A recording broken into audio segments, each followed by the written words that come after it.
ఈరోజే మనకి తొలి ఏకాదశి అండి. ఈ తొలి ఏకాదశి రోజు మీరు గుర్తుంచుకొని రాత్రి 12 గంటల లోపు రహస్యంగా ఇలా చేస్తే చాలు, మీ సుడి తిరిగి వద్దన్నా కూడా ధనం దూసుకు వస్తుంది. మీరు పట్టిందల్లా కూడా బంగారం అవుతుంది. మీరు ఏదైతే కోరిక కోరుకొని ఉప్పుతోటి రహస్యంగా ఈ పరిహారం అనేది చేసుకుంటారో ఆ కోరిక అనేది రేపు ఉదయానికే తీరిపోతుందన్నమాట. మీకున్నటువంటి అనేక రకాలైనటువంటి సమస్యలు, ఆర్థిక ఇబ్బందులు, లేదంటే కనుక మీరు ఏదైనా ఒక బంగారం కొనాలి అనుకున్నా కానీ, ఇల్లు కొనాలి అనుకున్నా కానీ ప్రతి సంకల్పం నెరవేరుతుంది. ఆలస్యం చేయకుండా వీడియోలోకి వెళ్ళే ముందు చాలామంది కూడా చెప్పుకోలేనటువంటి సమస్యలతోటి సతమతమైపోతూ వాటిని ఎలా తీర్చుకోవాలో తెలియక ఇబ్బంది పడిపోతూ ఉంటున్నారు. అటువంటి వారి కోసం శ్రీ ఉగ్రవారాహి అమ్మవారి జ్యోతిష్య పీఠం గురువుగారు జ్యోతిష్యం చెప్తారండి. అలాగే వశీకరణ స్పెషలిస్ట్ కూడా. గురువుగారి ఫోన్ నెంబర్ 9182111077. మీరు ఇప్పటి వరకు ఎన్నో చోట్ల జ్యోతిష్యం చెప్పించుకొని విసిగిపోయి ఉంటే ఒక్కసారి స్క్రీన్ మీద కనిపిస్తున్నటువంటి గురువుగారి నెంబర్కి కాంటాక్ట్ అవ్వండి. మీకు ఎటువంటి సమస్యలు ఉన్నా కానీ గురువుగారి దగ్గర చక్కటి పరిష్కారం అనేది దొరుకుతుంది. అలాగే భార్యాభర్తల మధ్య వశీకరణ, స్త్రీ మరియు పురుషుల మధ్య వశీకరణ కూడా 100% జరపబడును. అలాగే సంతాన సమస్యలకు కూడా గురువుగారి దగ్గర రోజుల్లోనే పరిష్కారం దొరుకుతుంది. వెంటనే స్క్రీన్ మీద కనిపిస్తున్నటువంటి నెంబర్కి కాంటాక్ట్ అవ్వండి. ఇక ఆలస్యం చేయకుండా వీడియోలోకి అయితే వెళ్ళిపోదాం. ఉప్పుతోటి మనం ఎటువంటి పరిహారం చేసుకున్నా కానీ ఆ పరిహారానికి 100 రెట్ల శక్తి అనేది అధికంగా ఉంటుంది. అలాగే ఇటువంటి పర్వదినాలలో ఉప్పుతోటి ఈ విధమైన పరిహారం చేసుకుంటే మీ సుడి తిరిగి మీరు వద్దన్నా కూడా ధనం దూసుకు వస్తుంది. మనకి ఆషాఢ మాసంలో వచ్చే శుద్ధ ఏకాదశినే తొలి ఏకాదశి అని చెప్పి అంటారు. ఇది తెలుగు సంవత్సరంలో వచ్చే తొలి పండుగ. ఈ రోజు నుంచి శ్రీ మహావిష్ణువు 4 నెలల పాటు యోగ నిద్రలోకి వెళ్తారు. అంటే క్షీరసాగరంలో శేషతల్పం మీద పయనిస్తారు. అందుకే దీనిని శయన ఏకాదశి అని కూడా పిలుస్తారు. ఈరోజు ఉపవాసం ఉండి విష్ణుమూర్తిని పూజించడం వల్ల సకల పాపాలు అనేవి తొలగిపోతాయి అని చెప్పి భక్తుల విశ్వాసం. అలాగే చాతుర్మాస వ్రతం కూడా ఈ నెల అంటే ఇప్పటి నుంచే ప్రారంభమవుతుంది. ఈ 4 నెలల కాలంలో మునులు, సాధువులు ఒకే చోట స్థిరపడి తపస్సులు, పూజలు అనేవి చేస్తారు. ఈరోజు చక్కగా మీ ఇంటి ముందల మంచిగా రంగవల్లికను అంటే ముగ్గును పెట్టుకోవాలి. ఇంటి వాకిలిని చూస్తేనే లక్ష్మీ కళ ఉట్టి పడే విధంగా మీ ఇంటిని అందంగా అలంకరించుకోవాలన్నమాట. అలాగే ఈ రోజున ఎవరైతే మీరు ఈ చిన్న పని చేసుకుంటే మీరు పట్టిందల్లా కూడా బంగారం అవుతుంది. అలాగే ఈ రోజున మీరు అంటే మాకు ధనం బాగా రావాలి, మేము బంగారం కొనుక్కోవాలి, ప్రతి ఒక్కరి కల కదండి. ప్రతి మనిషికి కూడా స్వార్థం ఉంటుంది. అలాగే ఒకరిని చూస్తే వారిలాగా ఎదగాలి అని చెప్పే కోరిక ఉంటుంది. మానవుని యొక్క కోరికలు చాలా ఉంటాయి, కానీ వాటిని నెరవేర్చుకోవడానికి అదృష్టం కావాలి. ఆ అదృష్టాన్ని దక్కించుకోవడానికే ఈ చిన్న చిన్న పరిహారాలు అనేవి చేసుకోవాలి అని చెప్పి మనకి శాస్త్రాలు కూడా చెబుతున్నాయి. చాలామంది కూడా ఎన్నో రకాలుగా అదృష్టాన్ని దక్కించుకోవడానికి ప్రయత్నాలు అనేవి చేస్తూ ఉంటారు. కొంతమందికి చిన్న ప్రయత్నం చేస్తే కొండంత ఫలితం దక్కుతుంది. మరికొంతమందికి కొండంత ప్రయత్నం చేస్తే గోరంత అదృష్టమే దక్కుతుంది. కానీ ప్రతి మనిషి మనుగడకు డబ్బు అనేది చాలా అవసరం. ఆ డబ్బు కోసమే ఎంత చాకిరైనా చేస్తారు, ఎన్ని మాటలైనా పడతారు. ఒకరి కింద తలదించుకొని బ్రతకడానికి కూడా ఆ రూపాయి కోసమే ఇష్టపడతారనమాట. కాబట్టి ఇటువంటి బాధలు, ఇటువంటి కష్టాలు, ఇటువంటి సమస్యలు అనేవి పూర్తిగా తగ్గుముఖం పట్టి మీ జీవితంలోకి అదృష్టం అడుగులు వేసుకుంటూ రావడానికి, మీ జాతకం అనేది మీరు నచ్చినట్లుగా మీరు రాసుకోవడానికి, మీ ఇంట ధన వర్షం అనేది కురవడానికి, మీ సుడి తిరిగి మీకు వద్దన్నా కూడా ధనం అనేది దూసుకురావడానికి ఉప్పుతోటి ఈ పరిహారం అనేది తప్పకుండా చేసుకోవాల్సిందే. మనకి తొలి ఏకాదశి పండుగ రోజు నుంచే ఒక్కొక్క పండుగ అనేది వస్తుంది. వస్తూ ఉంటాయి. చాలామంది కూడా కొత్త సంవత్సరం అంటే జనవరి 1వ తారీఖు అంటే 1వ తారీఖు మేము ఈరోజు సంతోషంగా ఉంటే సంవత్సరం అంతా కూడా సంతోషంగా ఉంటాము అని చెప్పుకుంటారు కదా. అలాగే మన హిందూ ధర్మశాస్త్రం ప్రకారం ఈ యొక్క తొలి ఏకాదశి పండుగ రోజు ఎవరైతే సంతోషంగా ఆనందంగా ఆ యొక్క నారాయణుని మంత్రాన్ని పఠిస్తూ ఈ రోజునంతా కూడా ఉపవాసం ఉండి జాగరణ చేస్తారో వారికి కూడా అదృష్టం ఐశ్వర్యం అనేవి కలిసి వస్తాయన్నమాట. అయితే ఈరోజు ఉపవాసం అంటే చక్కగా మంచిగా కట్టిక మంచినీళ్ళు కూడా తాగకుండా ఉపవాస దీక్ష చేసేవారు చాలామంది ఉంటారు. వారు కనీసం మంచినీరు కూడా ముట్టరనమాట. ఆ నారాయణుని మంత్రాన్ని అంటే ఏకాదశి తిథి మొదలైన గడియ నుంచి కూడా మళ్ళీ ఆ గడియ ముగిసేంత వరకు కూడా నారాయణ మంత్రాన్ని పఠిస్తూ ఏకనామంతో భక్తిలో మునిగిపోతారు. కొంతమంది ఏకభుక్తి అంటే ఒక్క పూట భోజనం చేస్తారనమాట. అటువంటి వారు లైట్గా పండ్లు పలహారాలు తీసుకుంటారు. మరి కొంతమంది అల్పాహారం తీసుకుంటారు. మరి కొంతమంది ఒంటిపూట భోజనం చేస్తూ ఉంటారనమాట.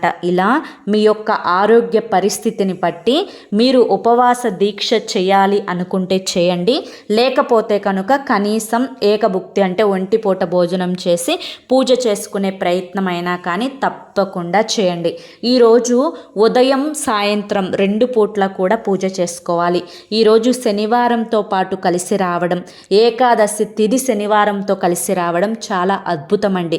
ఎందుకంటే తిరుమల వెంకన్న స్వామికి చాలా ఇష్టమైన పవిత్రమైన రోజు శనివారం, పైగా ఏకాదశి కూడా.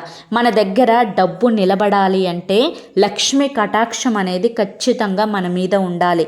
మన జాతకంలో ఉండేటువంటి రాహుకేతువు దోషాలు, అలాగే కుజ దోషాలు, నాగసర్ప దోషాలు, ఏలినాటి శని దోషాలు, అర్ధాష్టమ శని దోషాలు, వీటన్నింటికంటే కూడా దారుణమైనటువంటి దోషం ఏదన్నా ఉంది అంటే నరఘోష. అవునండి, నరుల దిష్టికి నల్లరాళ్ళు సైతం పగిలిపోతాయి అని చెప్పి అంటారు. ఆ నల్లరాళ్ళు సైతం పగిలిపోతాయి అన్నది ఎంత నిజమో నరుల దిష్టికి మనిషి జీవితం కూడా తలక్రిందులుగా మారిపోతుంది. అబ్బో వీడు బండి కొన్నాడే, వీడు కొత్త ఇల్లు కొన్నాడే, వీడు మంచి బట్టలు వేసుకున్నాడే, ఈ పిల్లోడు బాగా హైట్ అయ్యాడే, ఈ పిల్ల భలే అందంగా ఉందే, ఈ పిల్ల చాలా పద్ధతిగా ఉంది, ఇలా మంచిగా అనుకున్నా చెడుగా అనుకున్నా కానీ మన మీద ఒక నెగిటివ్ ఎనర్జీ అనేది పాస్ అవుతూ ఉంటుందన్నమాట. మన కంటికి అంత శక్తి ఉంటుంది.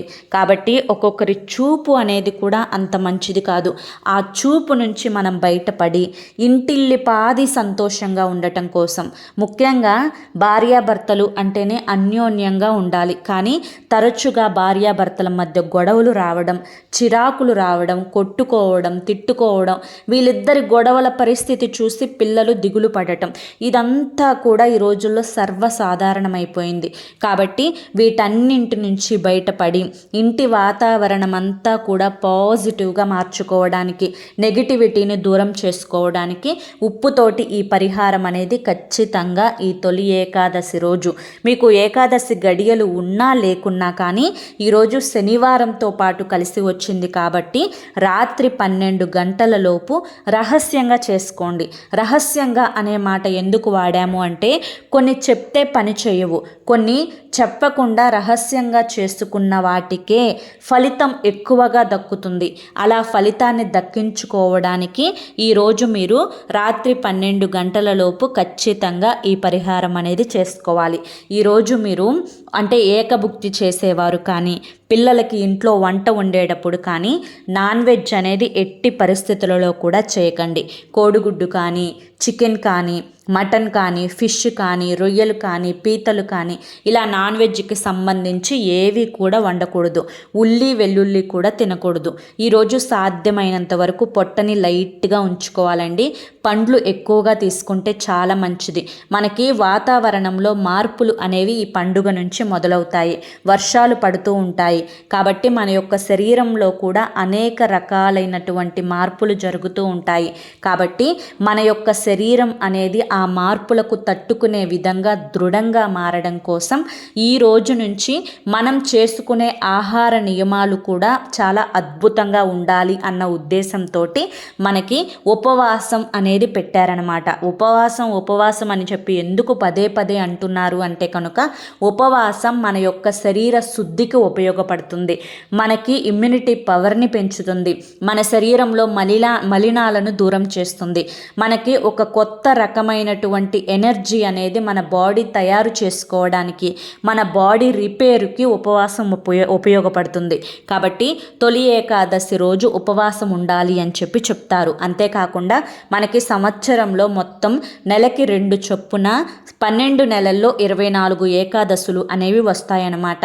అధిక మాసం వచ్చినప్పుడు 26 ఏకాదశులు వస్తాయి. అయితే ఈ ఒక్క తొలి ఏకాదశికి ఉపవాసం ఉండటం వల్ల ఈ 24 ఏకాదశులు ఉపవాసం చేసినంత పుణ్యఫలం అనేది దక్కుతుంది. అలాగే ఈరోజు గోమాతకు సేవ చేసుకోవడం, గోమాతకు పూజ చేసుకోవడం అదృష్టంగా భావించాలి. గోమాతలో మనకి 33,000 కోట్ల దేవతలు కొలువై ఉంటారు.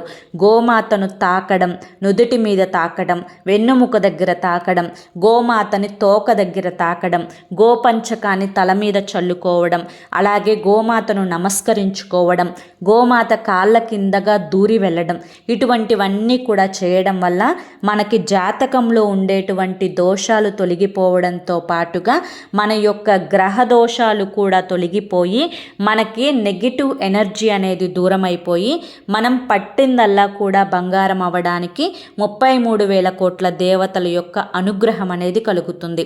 ఈరోజు ఇంట్లో ఖచ్చితంగా పాలు పొంగించుకోవాలి. అలాగే పాలు, బియ్యం, బెల్లం కలిపి నైవేద్యాన్ని తయారు చేసుకొని ఆ నైవేద్యాన్ని ఈరోజు ఆ విష్ణుమూర్తికి, వెంకటేశ్వర స్వామికి, లక్ష్మీదేవికి సమర్పించాలి. దానినే మీరు ప్రసాదంగా స్వీకరించాలి. ఈరోజు ఇంటికి మామిడి తోరణాలు కట్టుకుంటే మన ఇంటికి పాజిటివ్ శక్తి అనేది పెరుగుతుంది. అలాగే మీ ఇంటి ప్రధాన ద్వారం అంటే మెయిన్ గేటు ఉంటుంది కదా, ముగ్గు పెట్టుకునే దగ్గర గేటు ఉంటుంది కదా వాకిలి, ఆ గేటుకు కూడా పసుపు రాసి కుంకుమ బొట్లతోటి అలంకరించుకొని మామిడాకులతోటి చక్కగా తోరణాలు కట్టుకుంటే మీ ఇంటికి ఉండేటువంటి నెగిటివ్ అనేది దూరం అయిపోయి మీ ఇల్లంతా కూడా పాజిటివ్గా నిండిపోతుందన్నమాట. ఈరోజు ప్రత్యేకంగా పేలాల పిండిని తయారు చేసుకొని తింటే ఆరోగ్యంతో పాటు ఆయుష్ పెరుగుతుంది అని చెప్పి మన శాస్త్రాలు ఘోషిస్తున్నాయి. ఈరోజు జొన్నలతోటి పేలాలు తయారు చేసి అందులో బెల్లాన్ని కలిపి దంచి యాలుకలను పొడిని వేసి కొంచెం కొబ్బరిని కూడా తురిమి ఈ యొక్క పేలాల పిండిని మీరు మొదట నైవేద్యంగా పెట్టి తర్వాత ప్రసాదంగా స్వీకరించాలి. ఈ యొక్క పేలాల పిండి వెనుక కూడా అనేక రకాలైనటువంటి ఆధ్యాత్మిక రహస్యాలు అనేవి ఉన్నాయి. అయితే చాలామంది ఇప్పుడు బయట కొని తెచ్చుకున్న పేలాల పిండిని వాడుకుంటారు. అలాగే మీరు ఏదో ఒక రూపాన మీరు తయారు చేసుకున్న, బయట తెచ్చుకున్న, ఉపవాసం ఉంటే తినకూడదేమో అని చెప్పి అనవద్దండి. ఉపవాసం ఉన్నా కానీ లేదంటే మీకు ఎటువంటి అనారోగ్య సమస్యలు ఉన్నా కానీ పేలాల పిండిని ఈరోజు తినవచ్చు. అధికంగా కాదు, ఒక అర స్పూను తినండి ఉపవాసం ఉండేవాళ్ళు. అలాగే ఈరోజు స్వామివారికి అంటే సాక్షాత్తు శ్రీహరికి ఎంతో ప్రీతికరమైనటువంటి దక్షిణావృత శంఖాన్ని ఇంటికి తెచ్చుకొని పూజించుకోవడం వల్ల ఆ విష్ణుమూర్తి యొక్క ఆశీస్సులు, ఆశీర్వాదాలు మీకు కలుగుతాయి. కాబట్టి శంఖాన్ని కొని తెచ్చుకోవాలి అనుకునేవారు ఈరోజు తెచ్చుకోవచ్చు. అలాగే ఈరోజు ఉప్పుతోటి రహస్యంగా ఈ చిన్న పని చేస్తే చాలు, మీ సుడి తిరిగి మీకు వద్దన్నా కూడా ధనం దూసుకు వస్తుంది. దీనికోసం మీరు ఒక మట్టి ప్రమిదను కానీ, ఒక గాజు గిన్నెని కానీ, లేదంటే ఒక ప్లాస్టిక్ గిన్నెను కానీ తీసుకోండి. దాంట్లో మీరు మీ కుడి చేత్తో 2 గుప్పెళ్ళ రాళ్ళ ఉప్పును వేయండి. ఉప్పు మనలో ఉండే నెగిటివిటీని తీసివేస్తుంది, మన ఇంట్లో ఉండే నెగిటివిటీని కూడా పూర్తిగా తీసేస్తుంది. లక్ష్మీదేవికి ఎంతో ప్రీతికరమైనది. తరువాత ఒక మందారాకుని తీసుకోండి. మందారాకు మనకి దేవతా వృక్షం. మందారాకు అంటే సాక్షాత్తు లక్ష్మీ స్వరూపం. ఈ యొక్క మందారాకుని శుభ్రంగా దుమ్ము ధూళి లేకుండా శుభ్రంగా కడిగి ఆ శుభ్రమైన ఆకుని ఉప్పు మీద పెట్టి ఒక 5 యాలుకలు, కొంచెం పసుపు, కొంచెం కుంకుమ వేయండి. తరువాత పసుపు రంగులో ఉండే ఒక నిమ్మకాయని తీసుకొని దానిని నిలువుగా అడ్డంగా చాకుతోటి ఘాట్లు పెట్టండి వీడియోలో చూపించిన విధంగా. అందులో కాస్తంత రాళ్ళ ఉప్పు, కొంచెం పసుపు, కొంచెం కుంకుమ వేసి దాని మీద ముద్ద కర్పూరాన్ని పెట్టండి. తరువాత మీ ఇంట్లో ఎన్ని గదులు ఉన్నాయో అన్ని గదులలో కూడా మూలలా కూడా ఈ మట్టి ప్రమిదను మీరు 2 చేతులతో పట్టుకొని చూపించండి. ఈ విధంగా చూపించడం వల్ల ఇంట్లో ఉండే నెగిటివ్ శక్తి అంతా కూడా పూర్తిగా బయటకు వెళ్ళిపోతుంది. ఇల్లంతా కూడా పాజిటివ్ తోటి నిండిపోతుంది. మన మూలలలో దాగి ఉండేటువంటి మన కంటికి కనిపించినటువంటి నకారాత్మక కారాత్మక శక్తులు పూర్తిగా బయటకు వెళ్ళిపోతాయి. ఇల్లంతా కూడా పాజిటివ్గా నిండుతుంది. తర్వాత మీరు ఈ యొక్క ప్రమిదను తీసుకొని వచ్చి దేవుని మందిరం దగ్గర పెట్టి దాని మీద ముద్ద కర్పూరం పెట్టారు కదా, ఆ ముద్ద కర్పూరాన్ని వెలిగించండి. ఆ హారతి వెలుగుతున్నంతసేపు మీ మనసులో సంకల్పం చెప్పుకోవాలి. అంటే మాకు అప్పులు తీరిపోవాలి, లేదంటే మాకు అదృష్టం కలిసి రావాలి, మేము బంగారం కొనుక్కోవాలి, మేము ఇల్లు కొనుక్కోవాలి, మేము భూములు కొనుక్కోవాలి, మా బిడ్డలకు ఉద్యోగం రావాలి, మాకు ఆరోగ్యం బాగుండాలి, మా భర్త తాగుడు మానాలి, ఇలా ఎన్నో కోరికలు ఉంటాయి కదా మీకు. వాటన్నింటినీ కూడా ఆ హారతి కర్పూరం వెలుగుతున్నంతసేపు చెప్పుకోండి. తర్వాత మీరు శనివారం రోజు రాత్రి దాన్ని అలా వదిలేసేయండి. ఆదివారం రోజు స్నానం చేసిన తర్వాత మీరు ఆ ప్రమిదను తీసుకొని వెళ్ళి ఏదైనా కానీ పారే నీటిలో ఆ ఉప్పుతో సహా పడేసిరండి. ప్రమిదను కడిగి ఇంట్లోకి తెచ్చుకోండి, సరిపోతుంది. ఈ పరిహారం చేసుకుంటే చాలండి. మీకు పట్టిందల్లా బంగారం అవుతుంది. మీ సుడి తిరిగి మీకు వద్దన్నా కూడా ధనం దూసుకు వస్తుంది. బంగారాలు భూములు కొంటూనే ఉంటారు. మీపై నెగిటివ్ ఏదైతే ఉందో అది పూర్తిగా వెళ్ళిపోతుంది. ఈరోజు ఎరుపు రంగు కానీ పసుపు రంగు కానీ ఆకుపచ్చ వర్ణంలో ఉండే వస్త్రాలు కానీ ధరించడం చాలా మంచిది. ఈరోజు ఎట్టి పరిస్థితులలో కూడా నలుపు రంగు వస్త్రాలు అనేవి ధరించకూడదు. అలాగే ఈరోజు కొన్ని పాటించవలసిన నియమాలలో ముఖ్యమైనవి చేతులకి గోర్లు కత్తిరించుకోవడం, జుట్టు కత్తిరించుకోవడం, అలాగే మగవాళ్ళు షేవింగ్ చేయించుకోవడానికి వెళ్ళడం, అలాగే మనకి హెయిర్ కట్ చేయించుకోవడానికి వెళ్ళడం, ఇంట్లో ఆడవారు పెద్దగా గొడవ పడడం, అలాగే పిల్లల్ని అరవడం కొట్టడం, అలాగే ఎదుటి వారిని దుర్భాషలాడడం, ఎదుటివారు కోపగించుకునే విధంగా మాట్లాడడం, ఎదుటి వారి కన్నీటికి కారణం అవ్వడం చేయకూడదు. అలాగే ఈరోజు ఎట్టి పరిస్థితులలో కూడా ఉసిరికాయ, పెద్ద ఉసిరి ఉంటుంది కదా, ఆ ఉసిరికాయ అనేది తినకూడదండి. ఉసిరికాయ తింటే పరమ దోషాలు పట్టుకుంటాయి. అలాగే ఈరోజు అంటే తినకూడనటువంటి కూరలు కూడా కొన్ని ఉన్నాయి. అందులో వంకాయ అన్నమాట. వంకాయ మనకి కొన్ని గ్రహాలకు వ్యతిరేకంగా ఉంటుందన్నమాట. మన జాతకంలో దోషాలు పెరగడానికి కారణమవుతుంది. కాబట్టి ఈ తొలి ఏకాదశి పండుగ రోజు వంకాయ అనేది ఎట్టి పరిస్థితులలో కూడా తినకూడదు. చాలామంది కూడా గుడ్డుని వెజ్ అనుకొని ప్రోటీన్ కోసం పొద్దున్నే తినేస్తూ ఉంటారు. ప్రోటీన్ కోసం తింటే మంచిదే, కానీ ఈ పండుగ రోజు మాత్రం కోడిగుడ్డుని ఎట్టి పరిస్థితులలో కూడా తినకూడదండి. ఇవి చాలా ముఖ్యం. ఎంతలే ఏముందులే అని చెప్పి అనుకోవద్దు. మీరు చేసే పూజలకు ప్రతిఫలం అనేది దక్కకుండా పోతుందన్నమాట.